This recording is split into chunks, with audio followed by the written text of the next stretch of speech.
Hello, and welcome to Sleepless Job Hunter. Tonight, we are not just exploring a job, we are attempting a different kind of journey. We are going to shed the pace of our modern world, with its instant light and its endless noise, and travel back to a time when the day was measured by the slow, cold arc of the sun, and the year was measured by the turning of a heavy, painted page. We are going to a place of profound, intentional silence, a place of stone and wool and wood, a place where the most important work in the world was happening in rooms so cold the ink would sometimes freeze in the pot. We are traveling to the Middle Ages, but we are bypassing the battlefield, the throne room, and the market square. We are headed for the cloister, the very heart of the monastery. Our destination is a small, slanted wooden desk in a room facing north, a room known as the scriptorium. And you are a scribe. This is not a job you applied for. You will not receive a salary. You will not be famous. Your name will, in all likelihood, be lost to time, erased by the very humility your life is built upon. You are a monk, perhaps a Benedictine, and your life is a structured devotion. Your work is not a career. It is your opera, your divine labor. It is a prayer spoken not with the lips, but with the hand. The men who performed this job were the bottleneck of human history. They were the human bridge across which every piece of classical philosophy, every line of poetry, every medical text, and every sacred scripture had to pass, or be lost forever. They were the original printing presses, and the press was their own aching body. So, let's begin. Dim the lights if you haven't already, settle deep into your bed, and let the sounds of your world dissolve. There is no rush on this journey. The scribe's work is slow. It is meticulous. It is a lesson in patience. And our story must be the same. Let us go back together to the dead of night, to the very beginning of your day. The first sensation is not the bell. The first sensation is the cold. It is a living thing. It is not the simple absence of heat.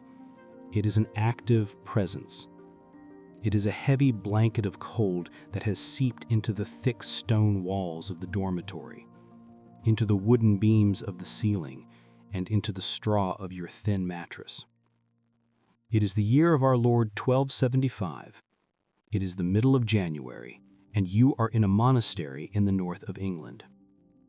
You are sleeping, but it is the shallow, brittle sleep of a man who knows he will be woken. You are in the communal dormitory, a long, high-ceilinged room. You are not alone. Around you, in the dense, wool-scented darkness, are the sounds of 30 other men. The rustle of a coarse blanket, a muffled cough, the slow, rhythmic breathing of the brothers. You are sleeping as the rule of Saint Benedict dictates, in your habit. You are wearing your tunic and your scapular, the long, sleeveless garment that hangs down your front and back. This is so you are ready, at a moment's notice, to rise and pray. There is no privacy. There is only the community. And then it comes. It is not a gentle sound. It is a sudden, violent iron clang.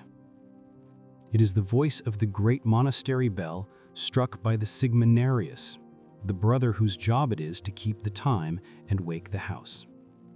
It is 2 hours after midnight. This is the summons to matins, the night vigil. This bell is not an alarm clock you can snooze. It is the voice of God, an iron command that tears through the fabric of the night. It echoes across the frozen fields, telling the surrounding village that the monks are awake, that they are at their post, beginning the Opus Dei, the work of God. Why now in the deepest, coldest part of the night? Because the night is the time of demons. It is the time of doubt and spiritual vulnerability.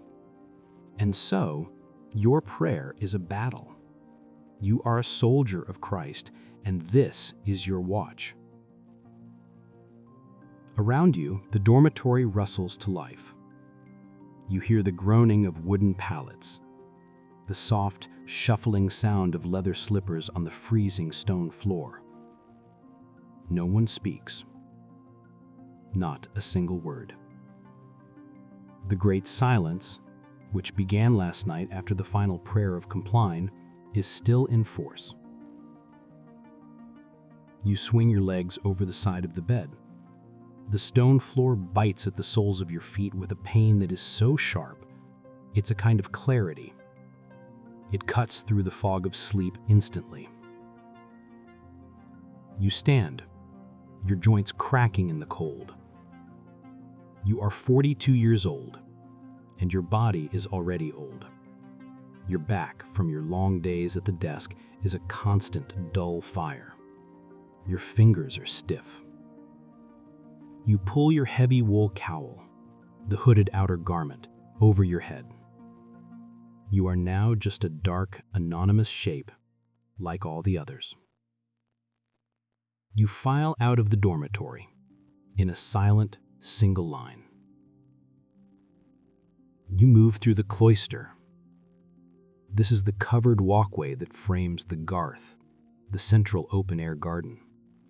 The cloister is the artery of the monastery.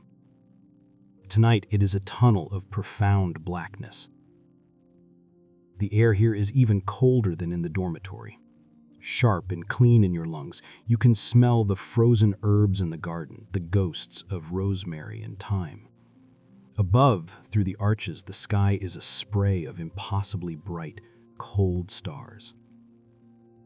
The only sound is the shuffle, shuffle, shuffle of 30 pairs of feet moving in unison toward the church.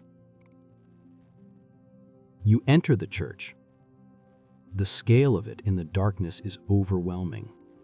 It is a cavern of stone and shadow, built to house the voice of God, not to comfort the bodies of men. The air is frigid. Your breath plumes in front of your face, a small white cloud of your own life. The only light comes from a few tallow candles flickering hundreds of feet away on the high altar. Their small, greasy flames cast huge, dancing shadows. You do not go to a pew. You go to your place in the choir stalls. These are the long rows of carved wooden seats that face each other across the chancel. You do not sit. You stand. The service of matins is long. It will last for nearly 2 hours. The abbot at his stall begins the chant. His voice, a single reedy sound in the immense resonant space. Domine labia mea aperies. O Lord, open my lips. And the entire choir, your 30 brothers, you respond. Et os meum annunciabiat laudem tuam. And my mouth will proclaim your praise. The sound of the chant swells to fill the church. It is not a performance. It is a physical act. The Gregorian chant, with its complex melodies, must be sung from memory. You have done this every night for 20 years. The psalms flow from you. You and your brothers sing in call and response, one side of the choir answering the other, weaving an intricate structure of sound in the darkness. This is the first act of your job as a scribe. It is an act of memory. You are holding hundreds of psalms, hundreds of antiphons and responsories in your mind. It is an act of focus. You cannot let your mind drift to the cold or to the ache in your knees. You must be present, on the correct note, on the correct word. And you are an act of immersion. You are soaking your mind in the very texts that you will spend your life copying. You are speaking the word before you write it. For these 2 hours, you stand. The only concession is a small, carved ledge on the underside of your folding choir seat. It is called a misericorde, a mercy. It is not a seat, but a small, hard shelf that allows you to lean, to take some of the weight off your legs while still appearing to be standing. Finally, as the first impossible hint of gray-blue light appears in the eastern windows, Matins ends. It is followed immediately by lauds, the service of praise for the dawn. The chants for lauds are lighter, more joyful. You are greeting the sun, the symbol of the resurrected Christ. The light is returning, and for you, this light is your livelihood. It is the fuel of your job. It is perhaps 5:30 in the morning when you file out of the church. The world is no longer black, but a deep, bruised purple. The stars are fading. The great silence is still in effect. Your first stop is the lavabo. This is the communal wash basin, a long stone trough built into the cloister wall. A lead pipe fed from a spring or a cistern provides a small, constant trickle of water. This morning, there is a collar of ice around the spout. You cup your hands in the stream. The water is so cold it is a form of violence. You cannot feel your fingers. You splash this water on your face, the shock of it making your heart leap. This is your wash. There is no soap, only a rough communal linen towel, damp and stiff from the man before you. This is a place where small skin diseases are easily passed, a minor itchy cross to bear. You are now awake. You are painfully, icily awake. Is there breakfast? Likely not. The rule of Saint Benedict dictates that monks should fast, with the first meal of the day, prandium, not coming until midday. In some houses, or for those who are sick or old, a small allowance called a mixtum might be permitted. If you get this, it is almost nothing. A 4-ounce piece of dark, heavy rye bread, and perhaps a sip of small beer, a weak, watery ale. The ale is not for intoxication, it is for hydration. The fermentation process makes it far safer to drink than the local well water, which could be contaminated. You take your mixtum, if you get one, standing up, and consume it in moments. Your stomach is a hollow, aching space. This, too, is part of the discipline. At 6 in the morning, the bell rings again. Prime, the first hour of daylight. You return to the church. The service is shorter, perhaps 30 minutes. More psalms, a hymn. By the time you emerge, the sun is a weak, watery presence above the horizon. The day has officially begun.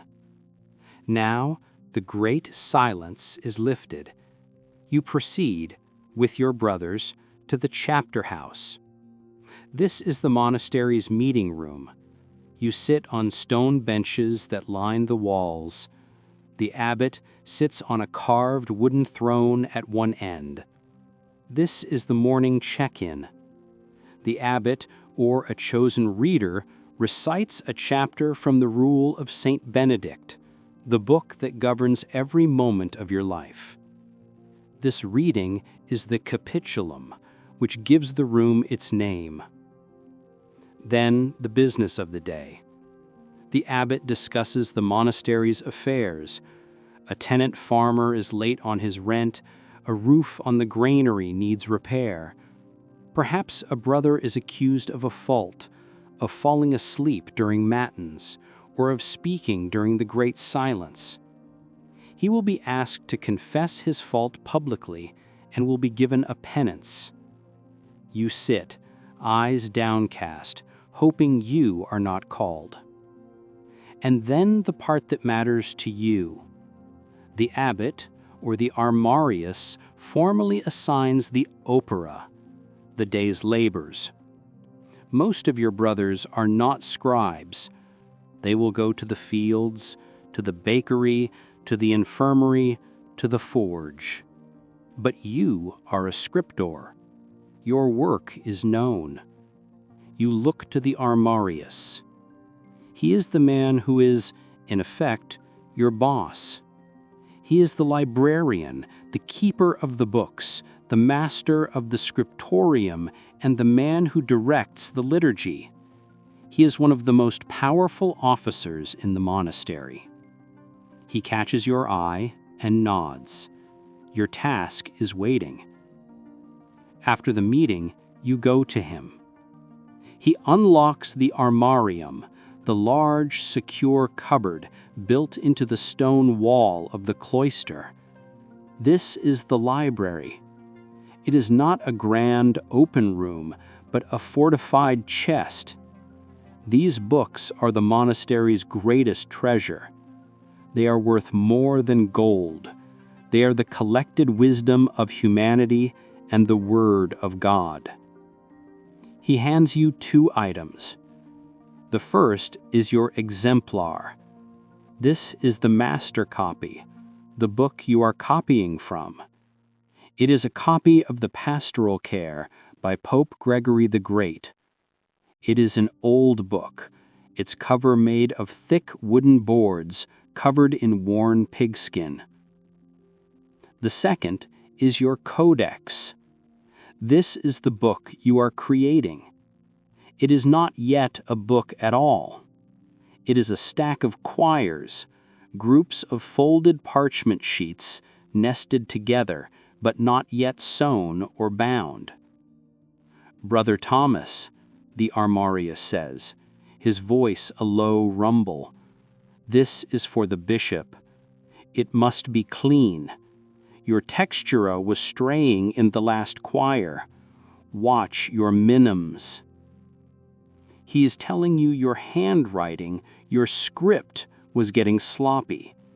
The short, vertical strokes, minims, were not perfectly uniform. You nod, your face warm with a minor, humbling shame. Yes, Father. You take the heavy books. The exemplar feels like a sacred relic. The quires feel like a terrifying, expensive responsibility. You walk from the cloister toward the scriptorium. The bell for terce, the 9 o'clock service, is about to ring. Your workday is about to begin. You sit at your desk in the scriptorium. You have your exemplar and your stack of quires. Before a single drop of ink can be spilled, you must prepare your surface. And to understand your job, we must first appreciate in its full, gross, and marvelous detail what you are about to write on. This is parchment. This is not paper. Paper, from China by way of the Arab world, is known in Europe, especially in Spain, but it is considered flimsy, cheap, and impermanent. It is not suitable for a sacred text that must last 1,000 years. You are writing on animal skin. If it is from a sheep or a goat, it is parchment. If it is from a calf, it is vellum. The finest books, like the one you are making for the bishop, are on vellum, a surface so fine, white, and smooth, it is almost like silk. The very finest uterine vellum is made from the skins of newborn or even stillborn calves. This surface is the single most expensive part of this book. The labor to create it is immense, and it is not your job. It is the job of the parchmentar, the parchment maker, a lay craftsman who likely lives in the town beyond the monastery walls. His work began in a shed that stinks of death and chemicals. He received the fresh, bloody hide from the butcher, still warm. First, he soaked it in a running river for a day and a night, weighing it down with stones. This was to wash off the blood and gore and to soften it. Second, he submerged it in a large wooden vat, or a stone-lined pit. This vat was filled with a caustic, putrid soup of slaked lime and water. For 8 to 10 days, sometimes longer in winter, he returned to this vat, stirring the slimy, swollen hide with a long pole. The lime solution loosened the hair and began to dissolve the fats. The smell of ammonia and decay would be overpowering, a stench that clung to his clothes and his skin.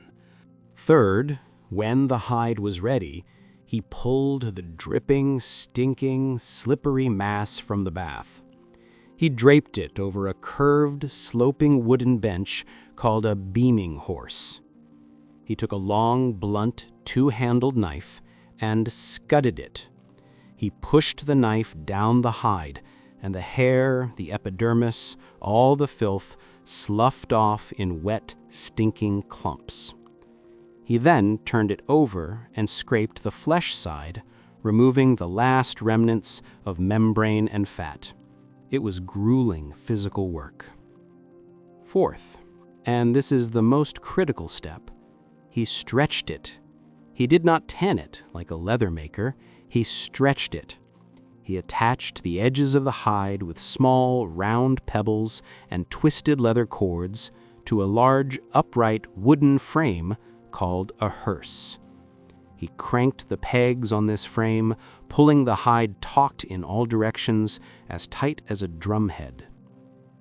Fifth, he let it dry, under this extreme, uniform tension. This is the secret.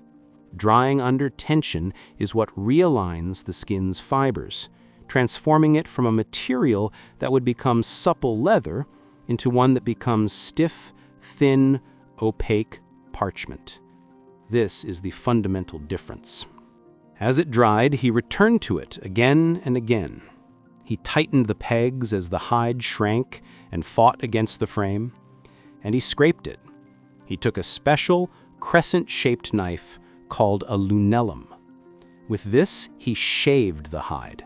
He scraped and shaved, his arms aching. He was not just cleaning it, he was actively thinning it down to a perfect, uniform, almost translucent sheet, a single, pale membrane. Finally, when it was fully dry, he took a block of pumice stone. He scoured the entire surface, sanding it to a smooth, suede-like, velvety finish. Then he dusted it with pounce, a fine powder of chalk or crushed, baked cuttlefish bone. He rubbed this powder into the surface, making it just slightly more absorbent, just rough enough to grip the ink. One single hide, one calf, might make only 2 or 4 pages of your book. A large Bible, like the giant Bibles of the Romanesque period, could require a herd of 200 animals. This stack of quires in front of you is a fortune. It is a herd of cattle. It is months of filthy, skilled, exhausting labor.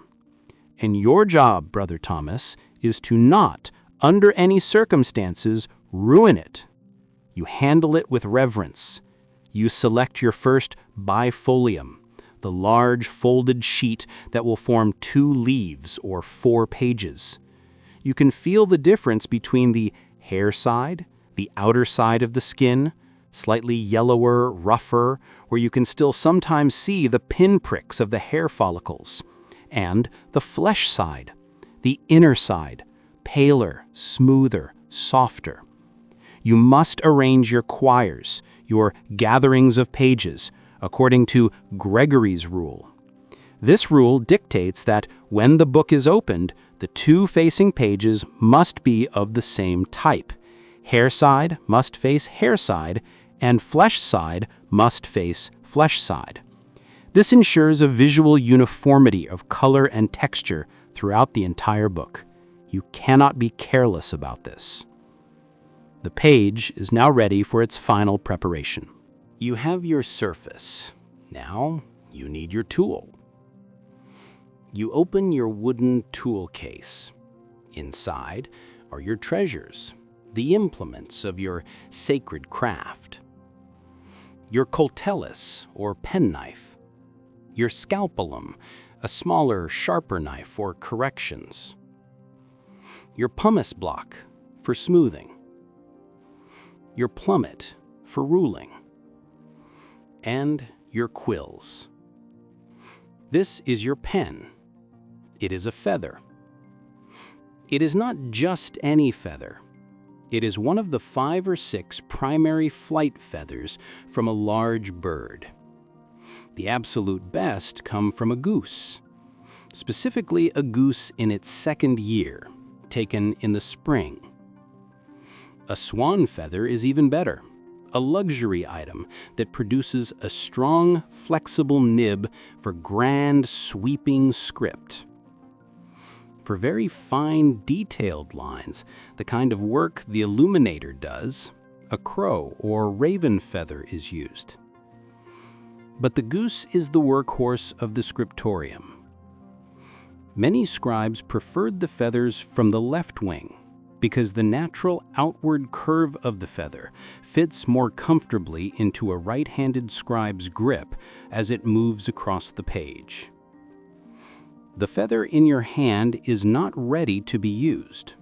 A raw feather is too soft, too oily, and its hollow barrel is filled with a living membrane.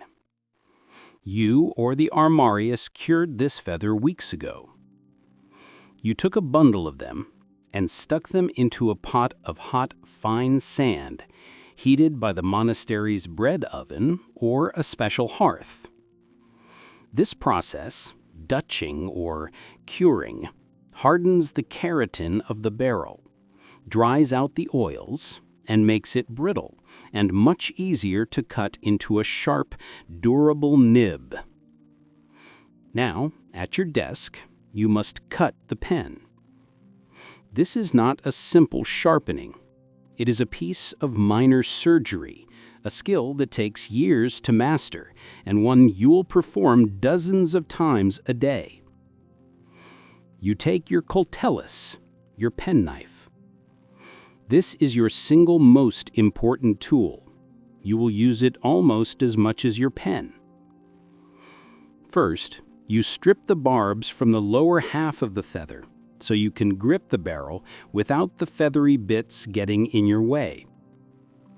Second, you lay the tip of the barrel on a hard block of wood or a smooth stone.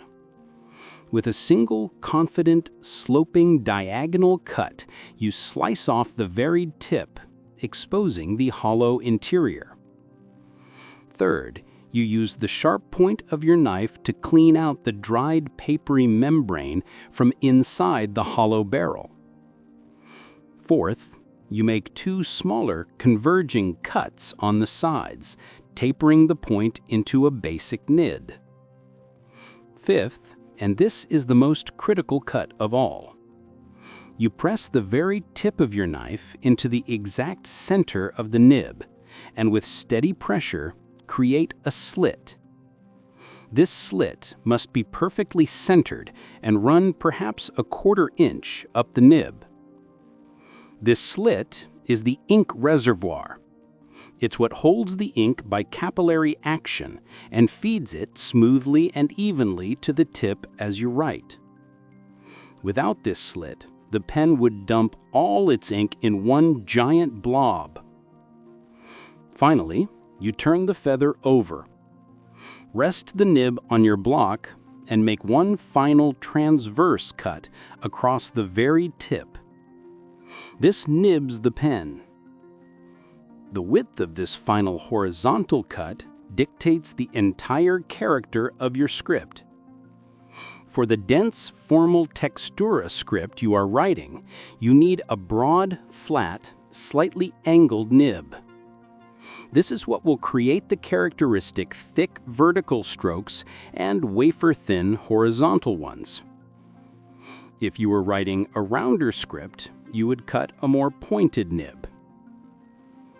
The entire process takes perhaps 2 or 3 minutes, and you will have to do it again and again and again. The acidic ink and the abrasive skin-based parchment will wear this delicate, living point down. The nib will go soft. You will have to pause your work, pick up your coltellus, and recut the nib every 10 or 15 minutes or after a couple of pages. The snick, snick, scrape of a knife on a quill is one of the most common, constant sounds in the scriptorium. You test the nib on a scrap piece of parchment, a probatio penne. You draw a few lines, a few minims. It feels good. It is sharp, responsive, and the ink flows well. You are almost ready. You have the surface. You have the tool. You need the medium. You reach for your cornu, your ink horn. It is literally an ox horn or a ram's horn, hollowed out, plugged with wood at the wide end, with a small, drilled hole at the tip. It is heavy, stable, and almost impossible to tip over. Spilling your ink is a catastrophe that could destroy months of work. So the inkhorn's low, wide-bottom design is a crucial piece of technology. Inside this horn is not the simple, watery ink we know. It is a volatile, permanent, alchemical brew. There are 2 main types of ink. The first, and most ancient, is carbon ink. This is simple.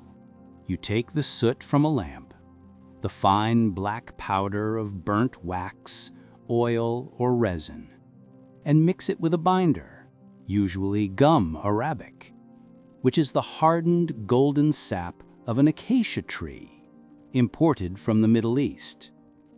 Add water, and you have a dark, stable ink. It is easy to make, and it sits gently on the surface of the parchment. But you are in the 13th century, and you are using the dominant, powerful, and dangerous ink of the High Middle Ages, iron gall ink. This is not a pigment, it is a dye. It is not a simple mixture, it is a chemical reaction. To make this, you or a designated brother, perhaps the armarius himself, performed a kind of kitchen alchemy. First, you need oak galls. These are the small, hard, woody apples that grow on oak trees. They are not fruit, they are a cancerous growth, a deformity created when a gall wasp lays its eggs in the bark. The tree, in reaction, creates this small, hard sphere, which is filled with tannic and gallic acid. You went into the monastery's oak forest and collected these. You crushed them into a fine powder. Then you added water, or perhaps wine or ale. The alcohol acted as a mild preservative. You let this mixture steep for days or even boiled it, creating a pale, acidic, tannic tea. Then you added the second key ingredient, vitriol. This is ferrous sulfate, a mineral salt, also known as copperas. It's a byproduct of mining, a crystalline, greenish salt. You stirred the vitriol into the gallnut tea, and now the magic happens. The iron in the ferrous sulfate reacts with the tannic acid from the galls. The pale, clear liquid instantly, or over a few hours, turns a deep, rich, purplish black. It is a stunning alchemical transformation, like turning water into darkness. But this liquid is not yet ink. It is watery. It would blob and run from the quill.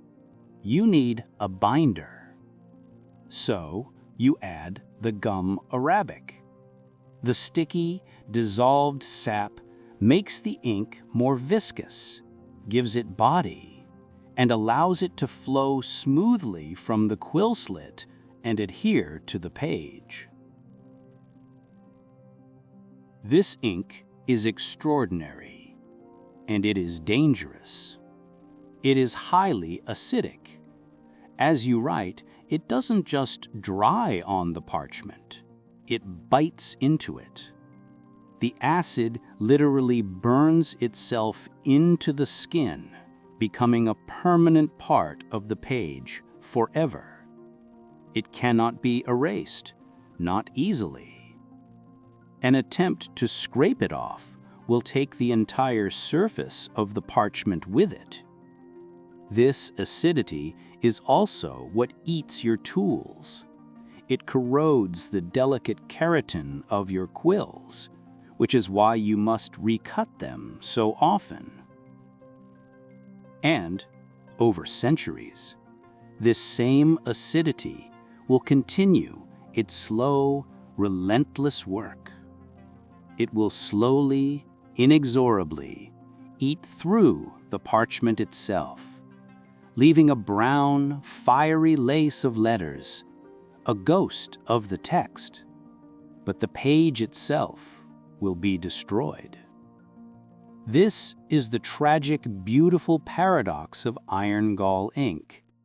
Its permanence is also the seed of its own destruction. You uncap your horn. The smell is sharp, acrid, metallic, and sour. You dip your newly cut quill into the dark liquid. The tiny slit in the nib fills. You hold the quill over the page. You have your surface, your tool, and your ink. You are a craftsman, an alchemist, and a vessel. And now, finally, you can begin. The bell for terce, the 9 o'clock service, has rung, and the short prayer is finished. You are at your desk. The armorius gives a single, sharp clap. This is the signal. Work begins. Let us look around again. Where are you? You are in the scriptorium. In this monastery, it is a long, narrow room on the second floor, built over the chapter house. This is a common design, as it was dry and relatively warm, or at least less cold, than the ground floor. In other monasteries, the scriptorium might not be a room at all, but a series of small, individual wooden desks called carrels, set into the niches of the cloister walk. This was often cold, damp, and drafty, but it offered excellent light. Your room is a luxury. Its most prominent feature is the windows. They are huge, taking up almost the entire north-facing wall. They are not made of large, clear sheets of glass, but of small, diamond-shaped quarries of glass, or perhaps even oiled parchment set into a wooden frame. The light that comes through is not brilliant. It is diffused, gray, and steady. This north light is prized by artists and scribes. It is steady, cool, and indirect. It does not cast harsh shadows, and it does not change dramatically as the sun moves across the sky. Your entire workday is dictated by this light, and it is the only light. Fire is the great enemy of the book. The Armarius has forbidden any candles, lamps, or braziers in the scriptorium. The risk of a spark, of a tipped candle, destroying decades of work, destroying the monastery's entire library, is too great.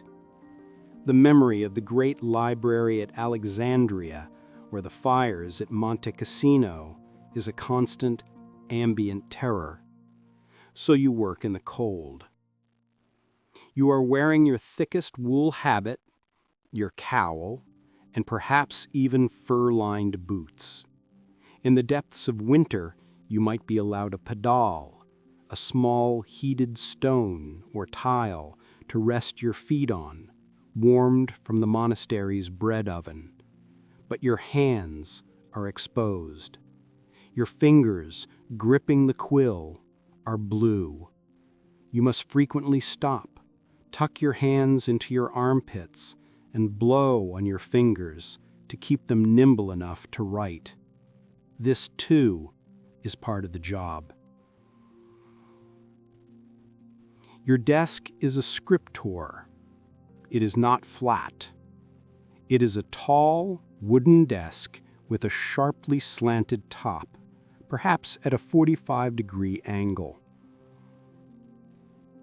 You do not sit at it as we do, hunched over. You stand, or you perch on a high, three-legged stool. There is no back support. This posture is designed to let the ink flow properly from the quill and to give your arm a free range of motion. But it is agony on your lower back.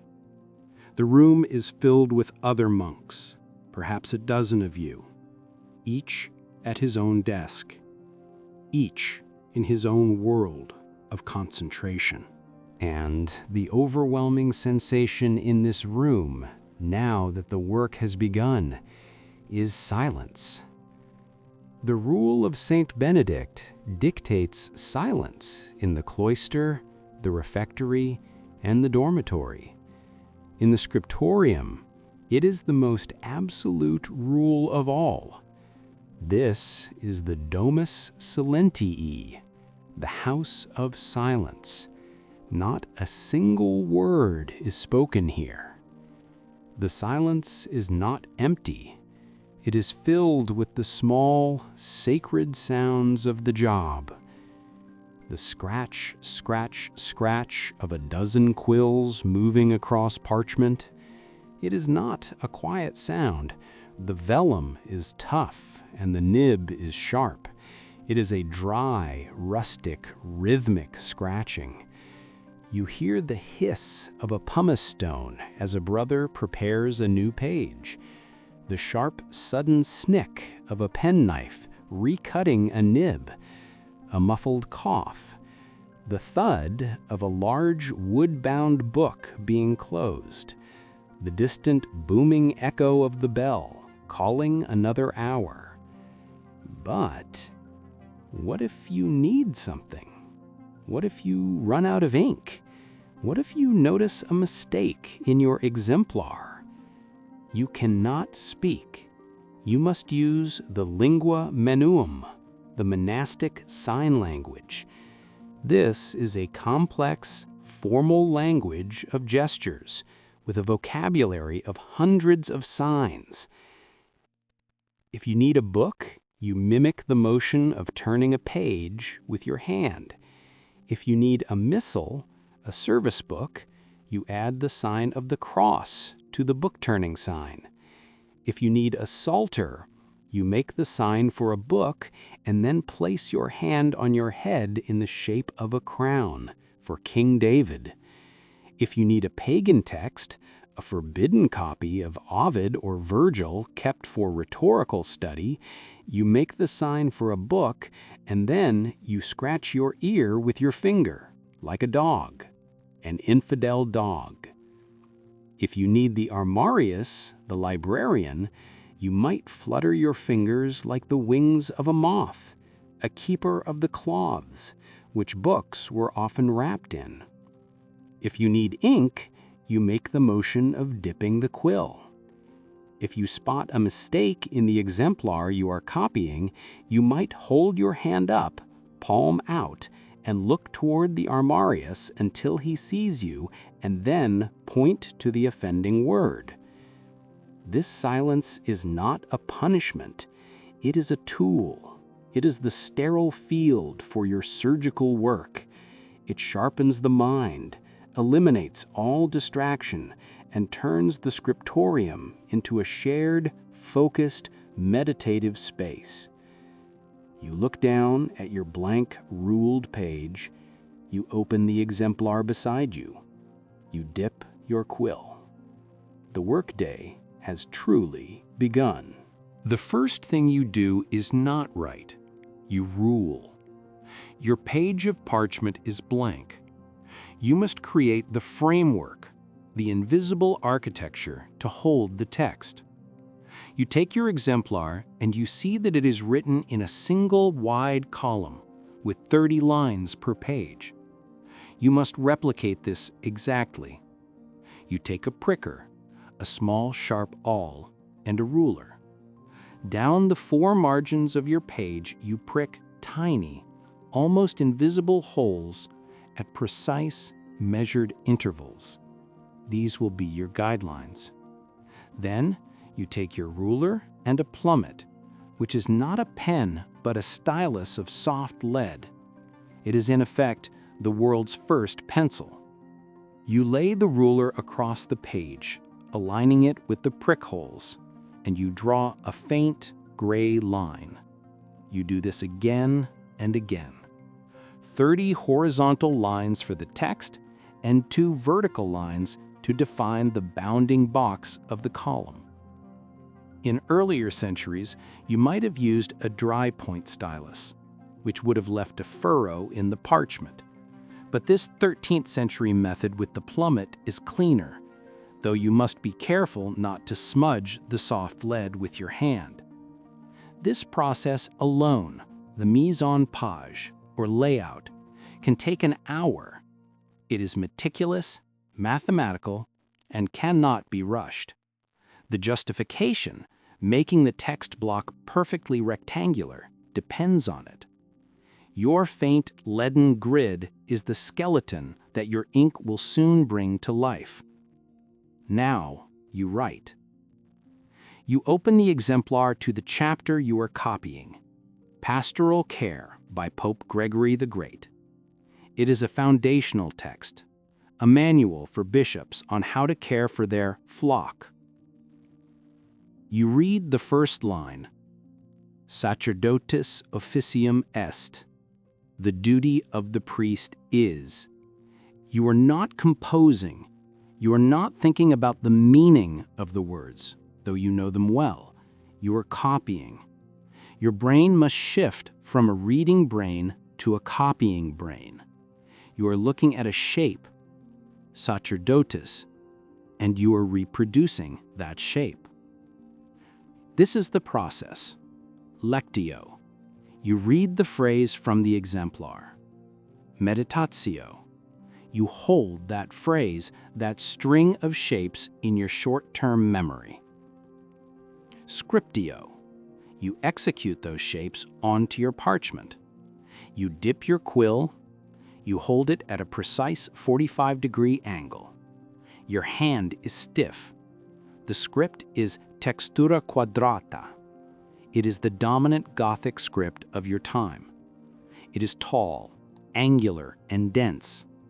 The letters are built from strong vertical minims or downstrokes and short diamond-shaped finials.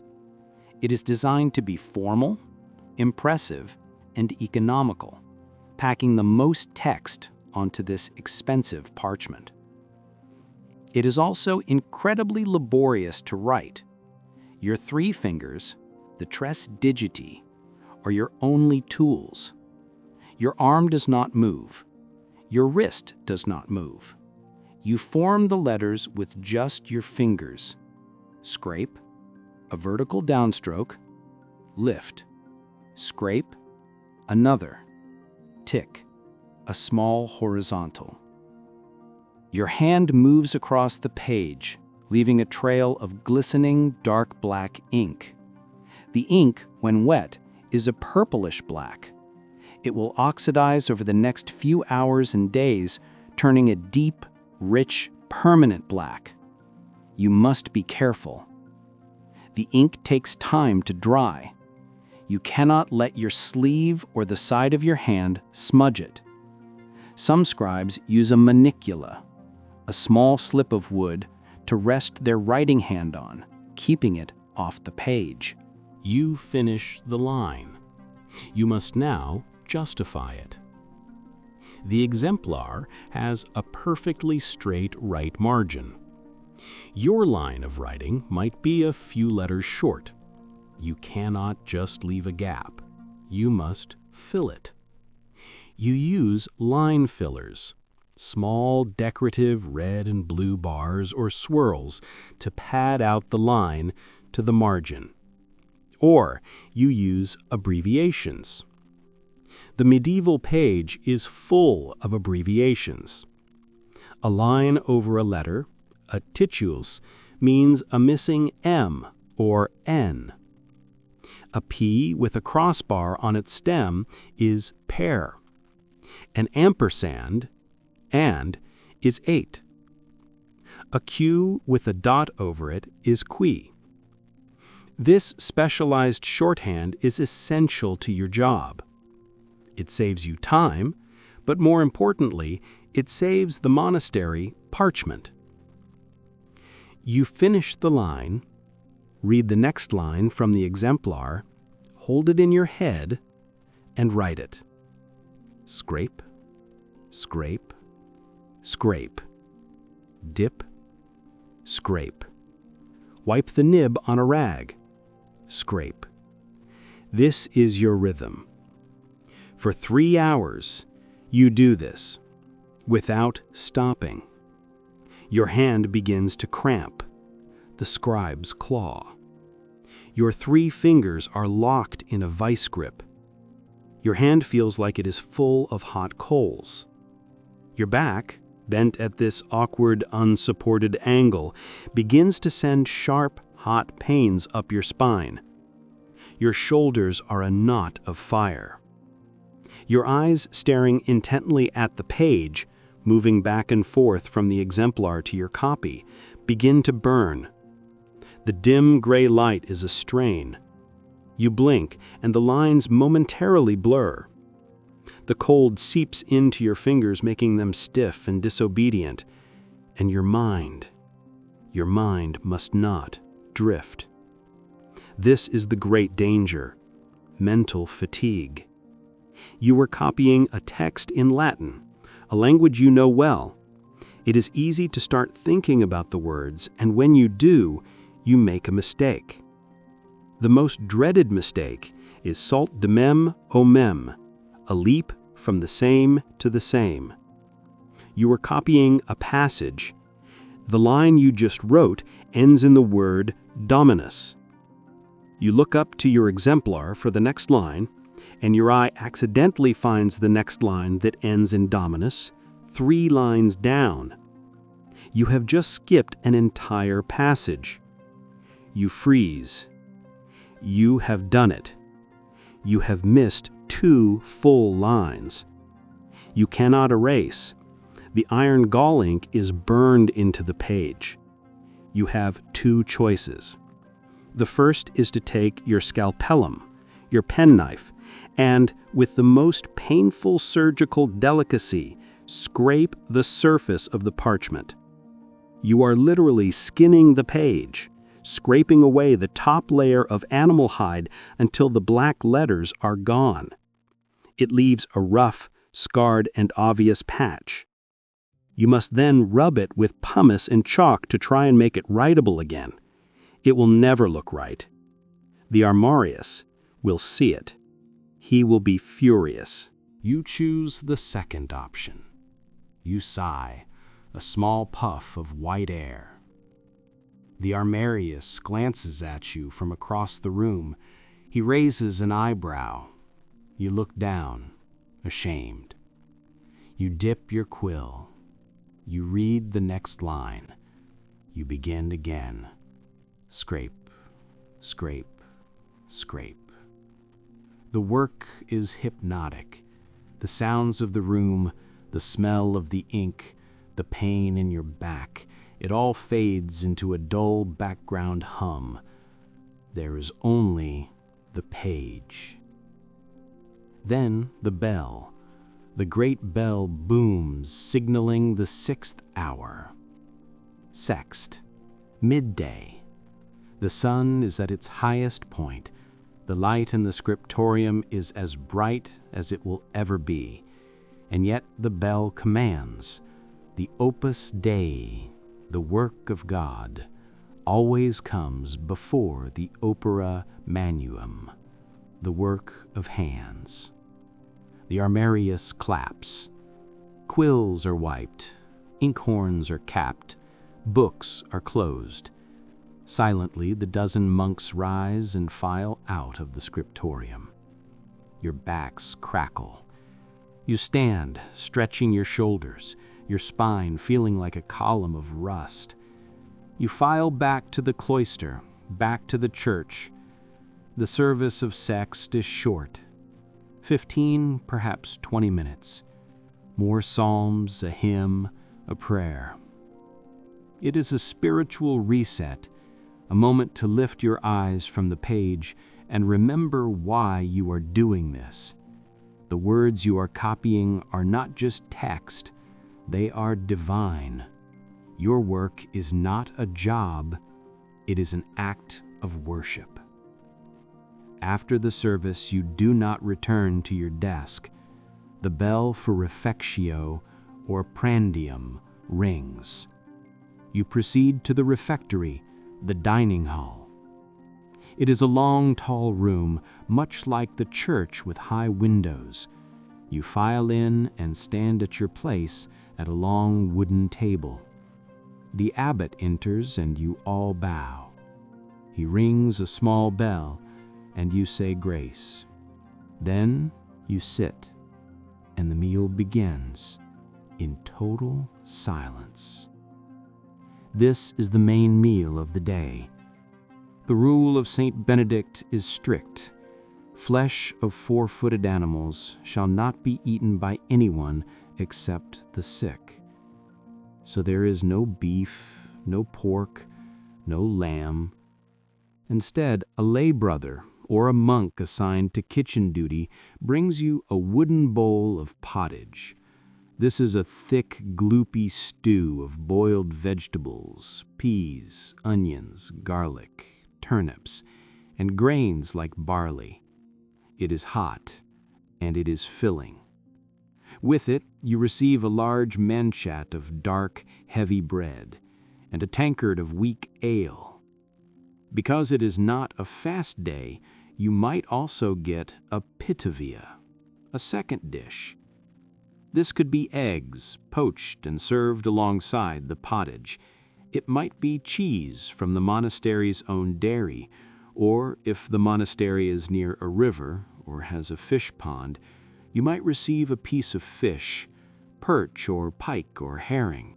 It is a simple, nourishing, and strengthening meal. As you eat, one brother stands at a lectern at the front of the room. He is the lector. He begins to read, his voice clear and formal, echoing in the high-ceilinged room. He reads from the Bible, or perhaps the life of a saint. You do not talk. You do not look at your neighbors. You eat and you listen. The only sounds are the scrape of wooden spoons in wooden bowls, the clunk of tankards on the table, and the single melodic voice of the lector. You are feeding your body and your soul at the same time. The meal is finished in 30 minutes. The abbot rings his bell. You stand, say grace, and file out in order. In many monasteries, the rule allows for a short period of rest after this meal, perhaps even a brief nap in the dormitory. This is a blessed, dark oblivion, a chance for your back to unknot and your eyes to rest. After this rest, you return to the lavabo to wash your hands. Your fingers are stained black with ink. It will not come off. It is the permanent, proud stain of your job. You return to the scriptorium. The light is already changing. The cool, even light of the morning is gone, replaced by the warmer, more direct light of the afternoon. The race has begun. You have perhaps 3, maybe 4 more hours of good light left. You sit. You open the books. You uncap the ink.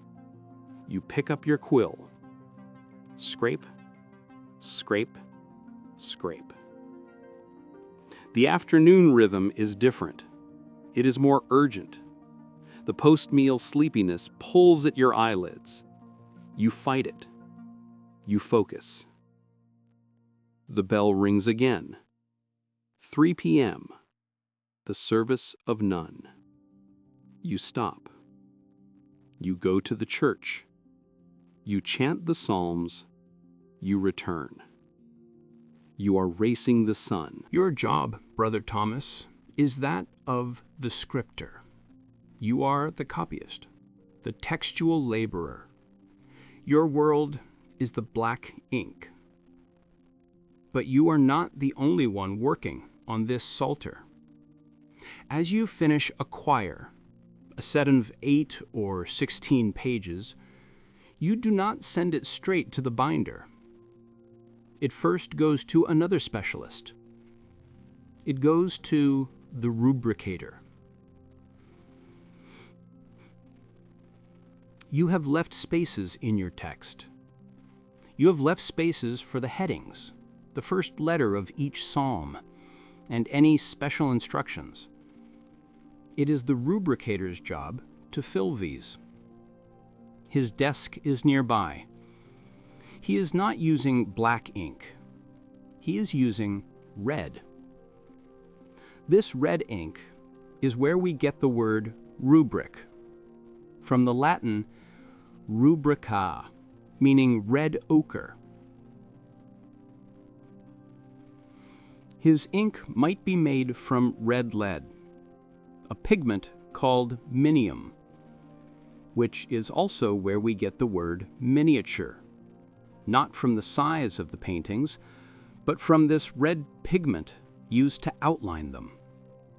Or, for a finer book, he might use the more expensive and toxic vermilion, which is made from ground cinnabar, mercury sulfide.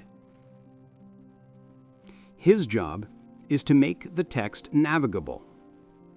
He adds the large red incipit, "Here begins," at the start of a new section. He writes the title of the psalm. He adds the first letter of a new verse, so the choir can find their place. He is the one who adds the red letters to the page, breaking up the dense, intimidating block of black text and giving it structure, hierarchy, and life. His work is essential for the reader.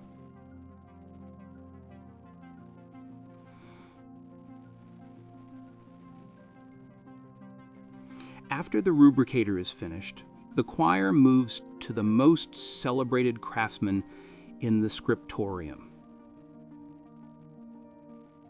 It moves to the illuminator. This is Brother Anselm. He is not just a scribe, he is an artist.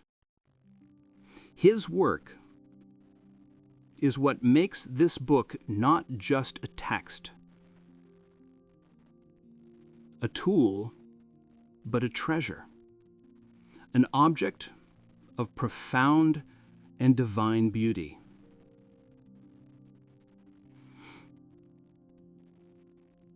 His desk is a riot of color. He has dozens of small seashells or pots, each holding a different pigment. These pigments are a map of the known world, bought by the monastery's cellarer at great expense. For blue, he has azurite, a common, steady blue. But for this, the bishop's book, he is using ultramarine. This is the king of pigments. It is made from lapis lazuli, a semi-precious stone mined only in a single mountain range in Afghanistan. It has been carried 3,000 miles on the Silk Road to your monastery. It is ounce for ounce more expensive than pure gold. The abbot keeps it locked in his own chest. For red, he has the rubricator's vermilion. He also has kermes, a deep, rich crimson made from the dried, crushed bodies of a tiny scale insect that lives on oak trees. For green, he has malachite, crushed from the green, banded stone. He also has verdigris, a bright, artificial green made by corroding copper plates with vinegar fumes. It is beautiful, and it is highly acidic, slowly eating through the page over centuries. For white, he uses lead white, a pure, opaque white made by corroding lead bars with vinegar fumes. It is the best, most opaque white. It is also, of course, poison. These powders are useless on their own. He must mix them with a binder. He cracks an egg, separates the yolk, and uses the clear, sticky egg white, called glaire. He whips the glaire into a froth, lets it settle, and mixes the clear liquid with his powdered pigment to create a luminous, fast-drying paint. But his most magical material is gold. Today, he is illuminating the first letter of Psalm 1, the Beatus page. Beatus vir, blessed is the man. First, he applies gesso. This is a thick, pinkish-white paste made of plaster, sugar, and glue. He writes the letter B in this thick gesso, building it up from the surface of the page.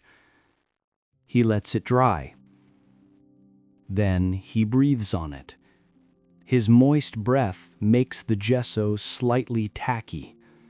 He takes a small, impossibly thin square of gold leaf. It is so thin it will dissolve if he touches it. He picks it up with a tiny, static-charged brush. He lays it gently onto the tacky gesso. He presses it down. Then he takes a burnisher. This is a highly polished, smooth piece of hematite, a stone, or an animal's tooth set into a handle. And he rubs the gold. He polishes it back and forth, and as he works, a miracle happens. The dull, matte leaf is transformed. It begins to shine. It becomes a smooth, solid, brilliant piece of metal, a mirror on the page. It looks like liquid light trapped on the animal skin. This is the illumination. This is the lighting up of the text. When the Duchess opens this book in her dark chapel, the candlelight will catch this gold, and the Word of God will literally, physically shine. Brother Anselm will then take his fine, single hair brushes and paint intricate vines, flowers, and dragons twining in and around the golden letter. He might even add a drollery in the margin, a monkey playing bagpipes, or a rabbit jousting with a snail, a small hidden joke, a reminder of the human hand in this divine work. You, Brother Thomas, pause in your own scraping work to watch him. It is a holy act, a form of worship far beyond your own. You are the laborer. He is the artist. Together, you are creating a sacred object. The light is dying. The sun is low in the west, and the scriptorium is sinking into a deep gray shadow. The northern light, once so clear, is now dim and blue. This is the most dangerous time for your work. Your eyes are tired, rubbed raw from hours of staring. It is now, in the gloom, that you are most likely to misread a word, to skip a line. You squint, bringing your face closer to the page. The Armarius watches. He knows the risks. Finally, just as the room becomes too dark to safely see the lines, the great bell rings. It is the bell for Vespers, the evening prayer. Sunset. A quiet collective sigh moves through the room. You do not just stop. You must clean. You take your quill and wipe it carefully. You check its nib. It is worn. You will have to cut a new one tomorrow. You take the stone plug and carefully, firmly cap your inkhorn. If it spills, it will destroy everything it touches. You close your exemplar. You close your codex. You stack the quires neatly. You cover them with a linen cloth, not just to keep them clean, but to protect them from the damp night air, which can make the parchment ripple and buckle. You must also protect them from the ever-present threat of rats or mice who would gladly feast on the animal skin pages. You put your tools back in your wooden box. Your desk is clear. You stand, and your back screams. Your knees crack. Your hand is a frozen claw. You are stiff, cold, and exhausted. You file out of the dark scriptorium and walk through the twilight-filled cloister to the church. The church is now lit with dozens of candles. After the gloom of the writing room, it feels bright, warm. The smell is of beeswax and incense. The service of Vespers is beautiful, a gentle farewell to the day. You chant the Magnificat. Your voice joins the others, rising into the vaulted ceiling. The labor is over. After Vespers, you go to the refectory for the evening meal, or supper. It is a lighter meal than dinner. Perhaps it is just bread and cheese, or the leftover pottage from midday. It is eaten in silence with another reading from the lector. From the refectory, you go to the chapter house for a final meeting. And then, as true darkness settles, the bell rings one last time. This is Compline, the final service of the day. It is short, quiet, and deeply meditative.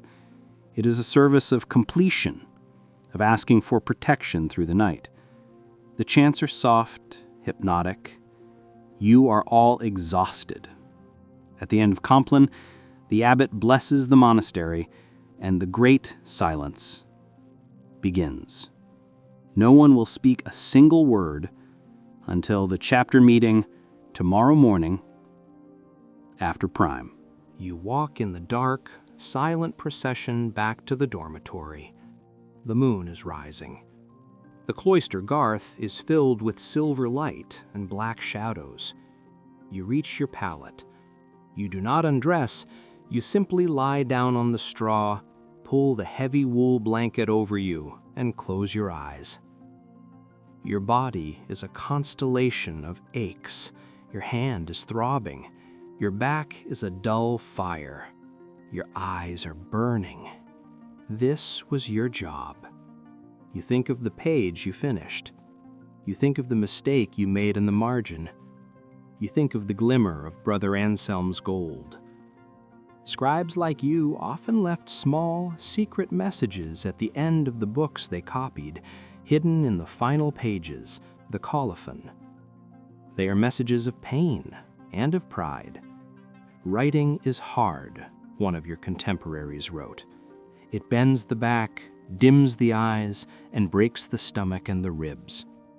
Another wrote, more simply, as the traveler rejoices to see his home, so the scribe rejoices to see the end of the book. And another, the work is finished. May the writer be rewarded with a good dinner. You are not thinking of a reward. You are thinking of the page. You are thinking of the line you will start tomorrow. You are a single, tiny, aching link in a great, invisible chain of knowledge. You are not writing a book. You are ensuring its survival. You fall into a deep, heavy sleep. You know that in just a few hours, in what feels like only a few moments, the silence will be torn apart by the sound of the bell, and the job will begin again. Here is the final part, the channel outro. This completes the script. So, the next time you pick up a book, even a simple paperback, take a moment. Feel its weight in your hand.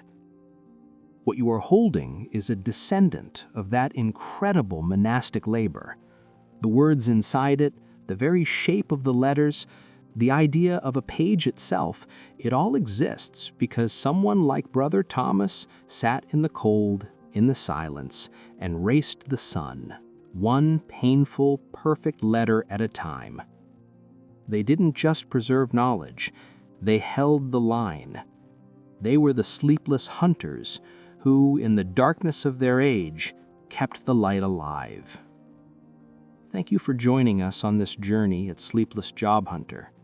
If you enjoyed this quiet look into the scriptorium, and only if you genuinely find this work relaxing or interesting, please take a moment to like this video and perhaps subscribe for more journeys into the jobs of the past. And as always, let us know in the comments what time it is where you are and what forgotten job you'd like us to explore next. Until then, sleep well.